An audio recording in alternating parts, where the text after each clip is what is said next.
Mis amigos, muy buen día. En este lunes 16 de diciembre, ¿se acuerdan de la frase lealtad sin precio ni duda?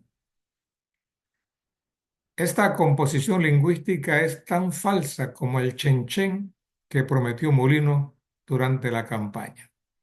Se acuñó después del 16 de diciembre de 1969, fecha en que Omar Torrijos Herrera regresó de México e inició su recorrido triunfal hacia la capital para acabar con quienes se alzaron en su contra. Desde aquellos tiempos hasta años recientes, se vendió a Noriega como el hombre más leal a Torrijos y que fue el artífice de ese recorrido triunfal de su jefe. Sobre el tema entrevistamos al exdirector de la Fuerza Pública, Fernando Quesada. El relato que nos hizo de ese 16 de diciembre dista mucho de esa lealtad sin precio ni duda. Aparece en el libro sobre la invasión y lo publicamos para que sea usted el que mida la lealtad de Manuel Antonio Noriega. Hoy nos vamos a centrar en aquel 16 de diciembre de 1969.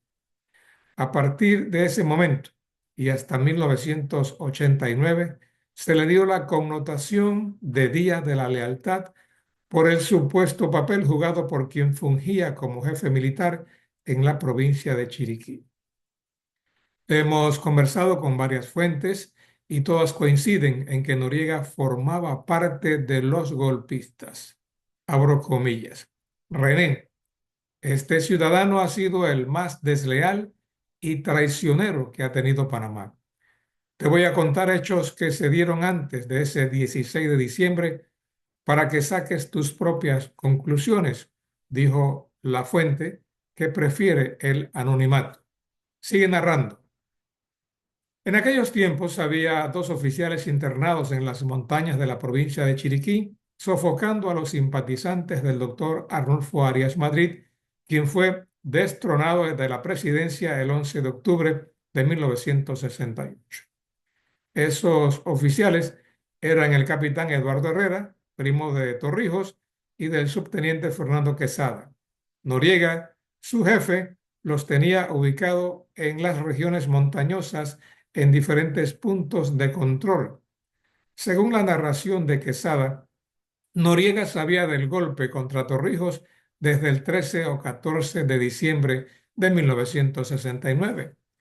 Como era de costumbre, expresa Quesada, me levanté temprano a escuchar una emisora cuya señal provenía de Costa Rica.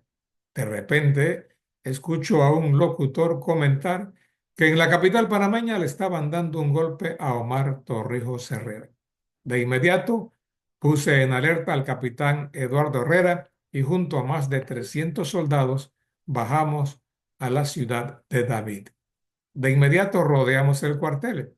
Antes de entrar, le dijimos a la tropa que si en determinado momento no salíamos, que se tomaran las instalaciones militares, expresa Quesada.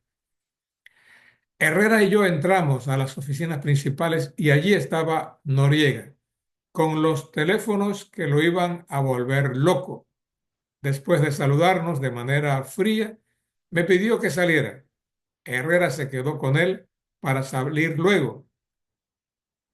Me dijo, mire, subteniente, Noriega me acaba de dar un fajo de billetes para que compremos comida y vituallas, manifestó el capitán Herrera.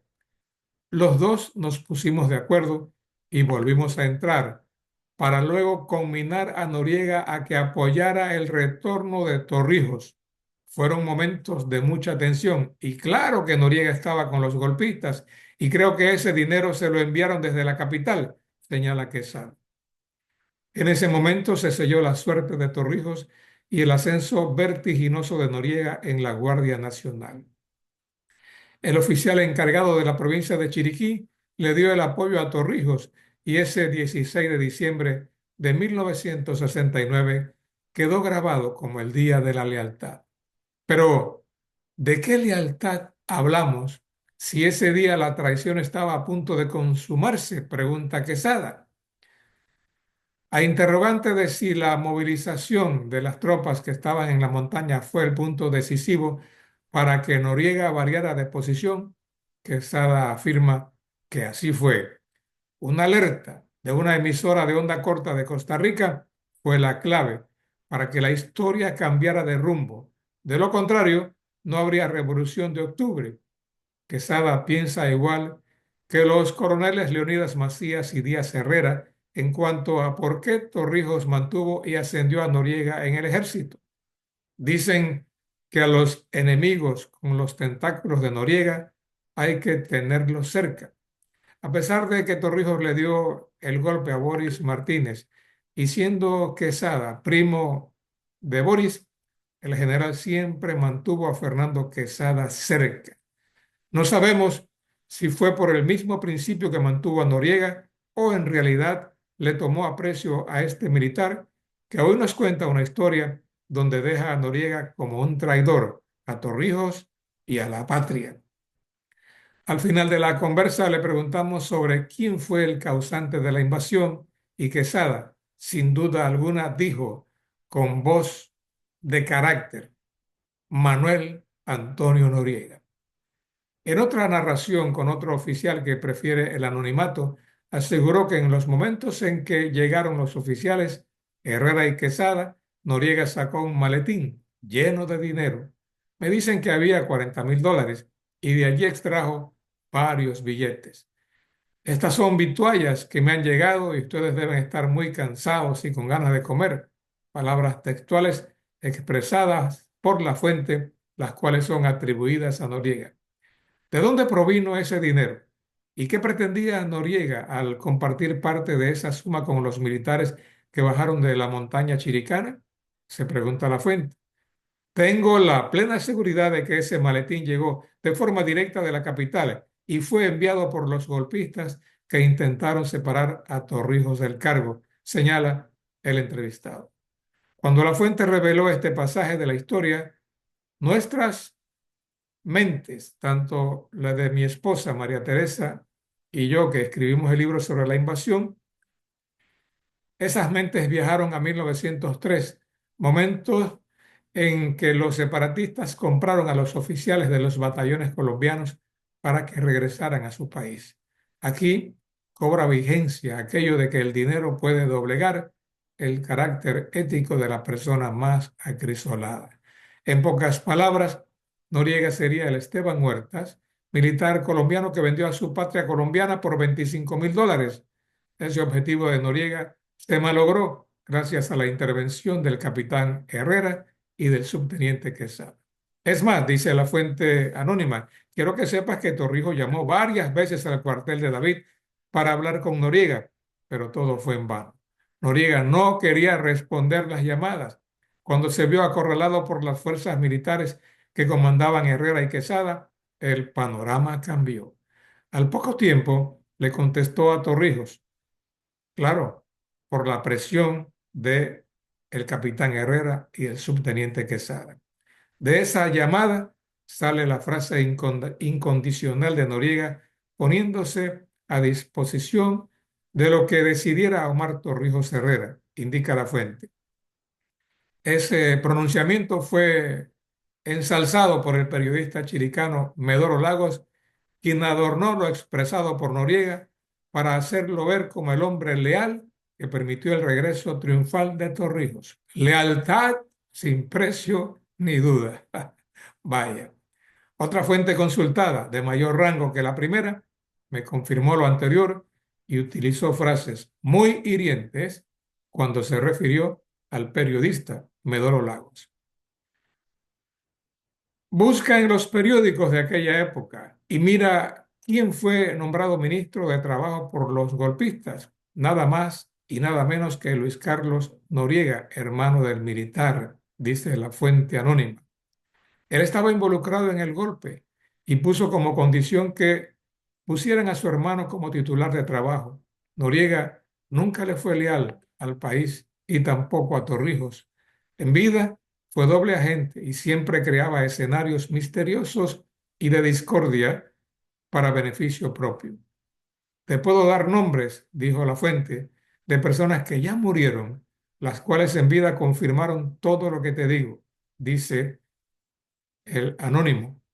Ante la presencia de varias declaraciones que coincidían con hechos y nombres, fuimos al libro del ciudadano Fernando Manfredo, persona muy cercana a Torrijos.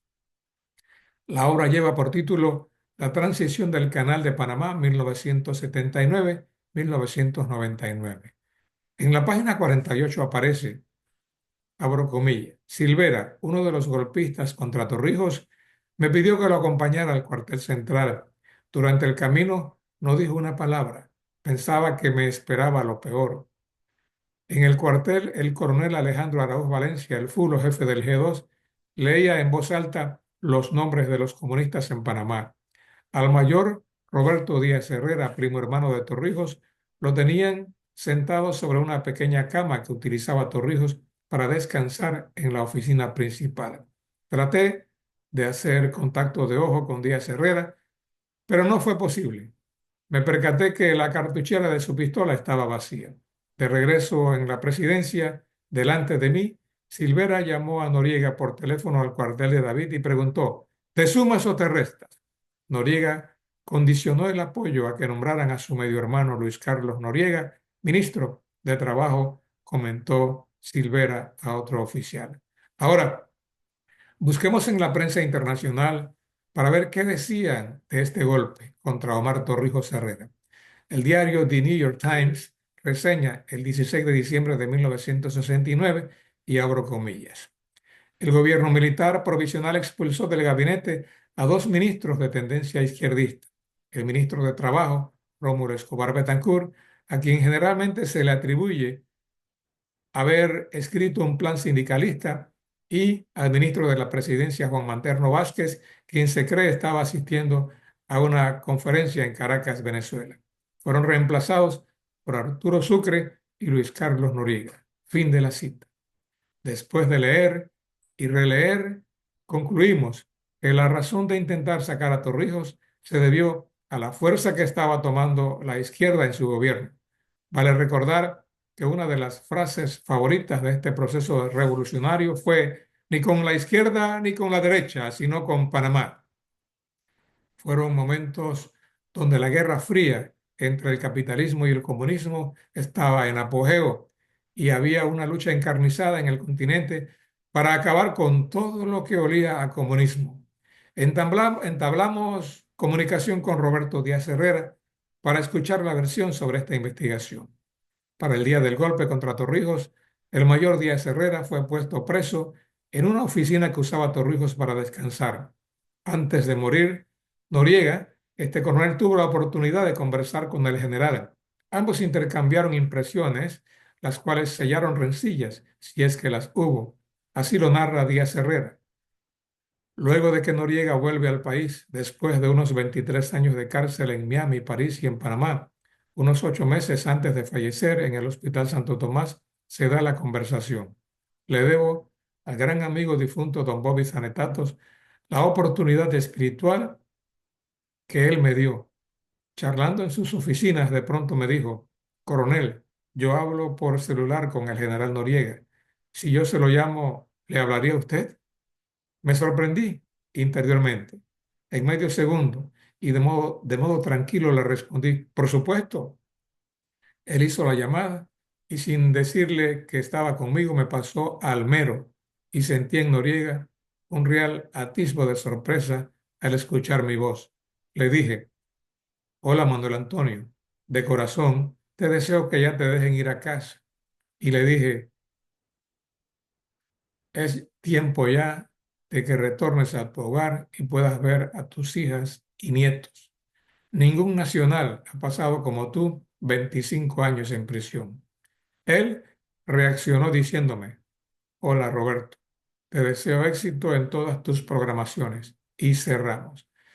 Si algún pequeño fragmento de rencor había en mi persona, que no lo había, en ese segundo se disolvieron. ¿Qué sabe de la participación de Noriega a favor de los golpistas contra Torrijos? A esa pregunta Díaz Herrera dice, no tengo pruebas de ello. pero sí tuve información a posteriori del difunto coronel y buen amigo Pedro Ayala y del también fallecido capitán Roberto Pérez, y sus versiones muy parecidas fueron estas.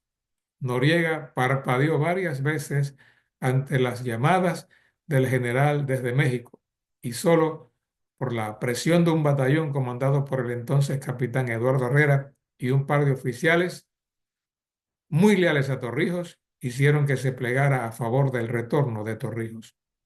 Pero no me consta personalmente.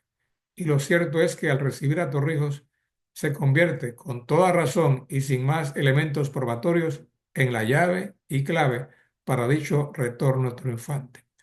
Omar avanzó con pocas tropas en esa marcha triunfal al comunicarle yo desde el cuartel central que todos los coroneles golpistas estaban arrestados.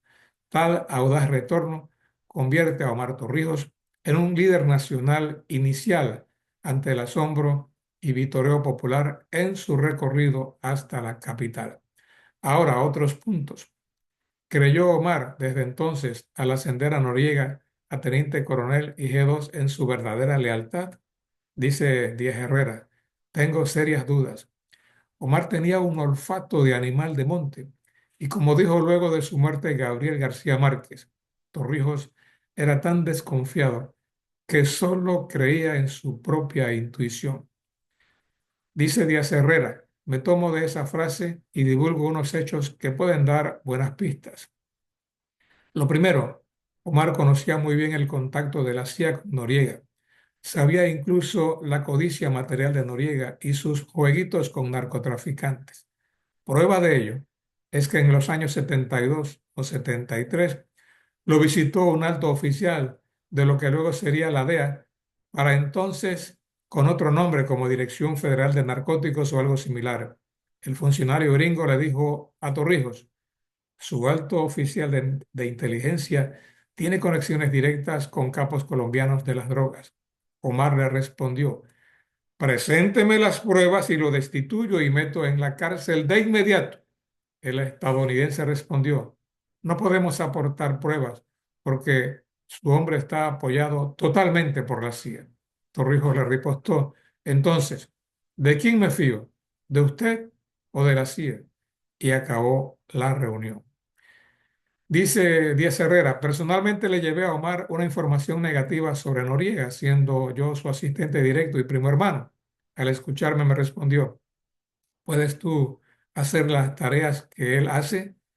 Le respondí, no lo sé, Omar.